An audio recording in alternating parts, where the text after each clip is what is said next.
un virage pour Hydro-Québec qui annonce prendre le contrôle du développement éolien, développement de l'énergie éolienne au Québec.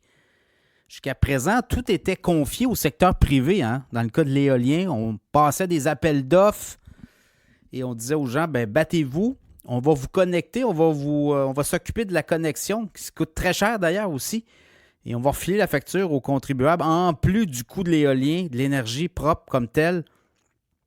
Et là, Hydro-Québec, peut-être qu'on a vu venir aussi l'explosion des coûts par les privés. Et on s'est dit, on va prendre les devants. Et ça a toujours été un débat, là, je me souviens, au début de la filière éolienne, lors des premiers appels d'offres. C'était un débat chez Hydro-Québec, notamment à l'interne. Est-ce qu'on doit produire nous-mêmes l'énergie éolienne à un coût beaucoup plus bas, évidemment, ou le donner au secteur privé à un coût beaucoup plus élevé? Et là, Hydro-Québec annonce qu'on va aller de l'avant dans les projets de 1000 MW et plus. Là, pensez-y, 1000 MW, c'est des très, très gros projets.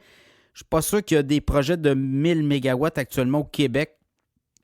Donc, et on veut, d'ici 10 ans, développer 10 000 MW. Depuis 20 ans au Québec, on a développé à peu près 4000 MW. Pensez-y, là, il y a plusieurs parcs éoliens au Québec. Là, on va y aller de façon assez, non pas brutale, mais assez, c'est colossal ce qui s'en vient. Là. On veut développer 10 000 MW d'énergie éolienne au cours des 10 prochaines années. Donc, ça va prendre une expertise. On l'a. Hydro-Québec a pris une position dans Inergex, hein? N'oubliez pas, là. Donc, c'est peut-être ça aussi. Est-ce qu'on va finalement mettre la main sur Inergex au complet? On a l'expertise. Inergex a des parcs éoliens, n'a pas juste du éolien, a du solaire. Donc là, on va avoir l'expertise d'Inergex. On s'en va dans la production d'énergie éolienne de grands déploiements. Et l'autre chose que je trouve intéressant, c'est qu'on va limiter là, le développement sauvage de l'énergie éolienne au Québec. On le voit, là, il y a beaucoup de communautés divisées et ça se fait comme si on était dans le Far West. Donc là, on va ramener tout ça. Hydro-Québec va encadrer davantage la production, le développement. On va faire ça de beaucoup plus civilisé, je pense. Ça divisait beaucoup des communautés. Certains ne veulent pas avoir d'éoliennes sur leur terrain. D'autres voulaient. Ça a divisé beaucoup de monde au Québec dans les dernières années. Donc voilà. Autre chose, pour Hydro-Québec, si on est capable de s'assurer d'un contrôle des coûts, notamment sur la production, donc si on est capable de produire de l'éolien à 6, 7, 8 cents, et on va être capable de faire baisser le coût de production total au niveau de cette filière-là, évidemment.